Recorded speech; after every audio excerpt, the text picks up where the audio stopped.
Hello everyone! Today we're showcasing our new mid to late game marksman that delivers huge barrages of single target damage. Obsidia, the Sovereign of Dark's End. Obsidia is a hero that requires early game farming to reach her full potential and take over in the mid to late game. The more hits she lands on enemies, the higher her damage grows, all while weaving through the battle, cutting down her foes with ease. Sovereign of Dark's End, Obsidia. Passive, Return to Bone. When Obsidia deals damage to enemy minions, heroes, or structures, she gains bone energy, which she converts into bone shards. Her bone shards will stack up throughout the match. When Obsidia attacks an enemy, all her bone shards will shoot off and home in on the target. First skill, Abyssal Bone Needle. Obsidia fires a needle of bone, dealing damage to targets hit and triggering Return to Bone on the first enemy hero hit. Second skill, Phantom Shadow Meld. Obsidia plunges into the abyss and enters Shadow Meld form, greatly increasing her movement speed for a short duration. Ultimate, Hunt of Bone. Obsidia fires the Bones of Wrath in the target direction, dealing damage and briefly stunning the first enemy hero hit. Then pulls herself close to the target. The Bones of Wrath will latch onto the target and tether Obsidia to them.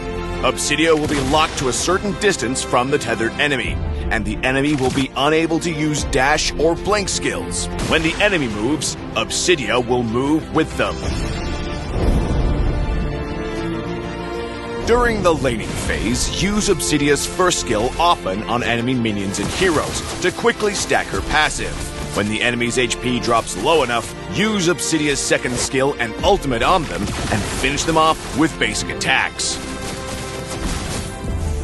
During teamfights, use Obsidia's basic attacks and first skill to poke the enemy, and her second skill to reposition herself. Look for opportunities to close in on a target with her ultimate and pick them off with your team.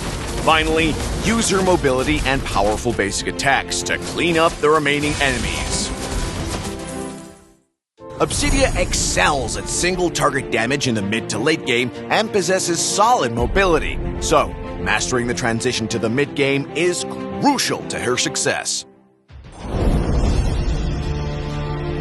At level 1, upgrade Obsidia's first skill, as it's the most effective way to stack her passive in the early game. Continue to prioritize upgrading her first skill, upgrading her second skill only when there's nothing else available. Hitting enemy heroes with Obsidia's first skill builds substantial passive energy, so try to land them as much as possible to rapidly stack her passive. Obsidia's first skill triggers the passive Bone Shard effect, so landing it on squishy heroes in the mid to late game will quickly poke away their HP. Obsidia's second skill provides an instant burst of movement speed, which can be used to dodge key enemy skills. Obsidia's ultimate disables enemy movement skills, making her highly effective against heroes that rely on them for easy solo kills. We recommend the Assassin emblem with Swift, Bargain Hunter, and Weakness Finder talents for Obsidia. Obsidia's main focus in the early to mid game is to stack her passive, and she is quite dependent on equipment, so Swift and Bargain Hunter are great pickups.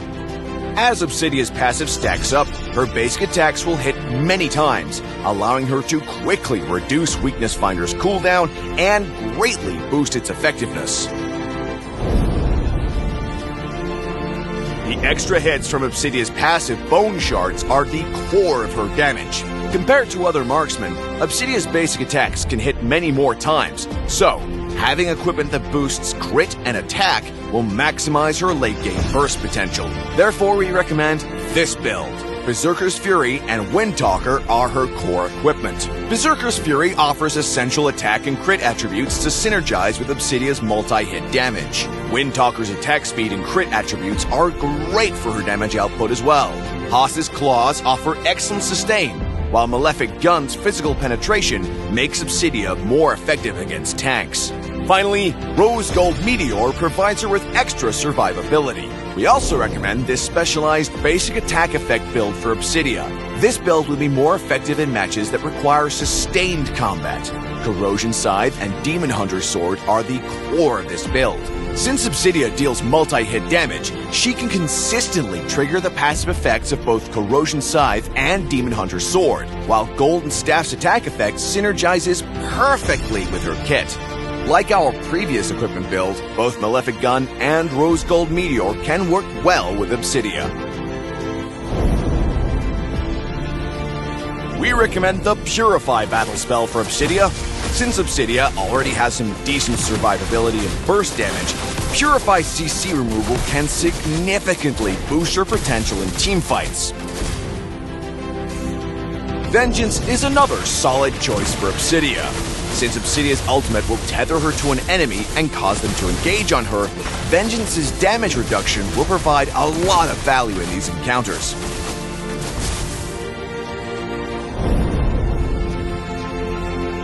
Obsidia's ultimate will disable dash and blink skills, making her excellent at countering heroes who rely on them, such as Hayabusa, Freya, and Lancelot. Obsidia struggles during the early laning phase, making her vulnerable to other marksmen with strong early game, such as Bruno and Layla. Obsidia usually reaches her damage potential in the mid to late game, so she wants support heroes who can help her in the early game, like Angela and Estes. During the laning phase, use Obsidia's first skill to poke the enemy and stack her passive. Once her passive Bone Shards reaches a certain amount, her damage output will go up significantly. Obsidia's ultimate is a great tool to secure kills when teammates come to gank. In mid to late game teamfights, Obsidia can exploit her high mobility and single target damage to coordinate with teammates and pick off enemies. New hero Obsidia, Sovereign of Dark's End, will be available September 17th. From September 17th through September 30th, you can purchase the pass using a combination of diamonds and battle points.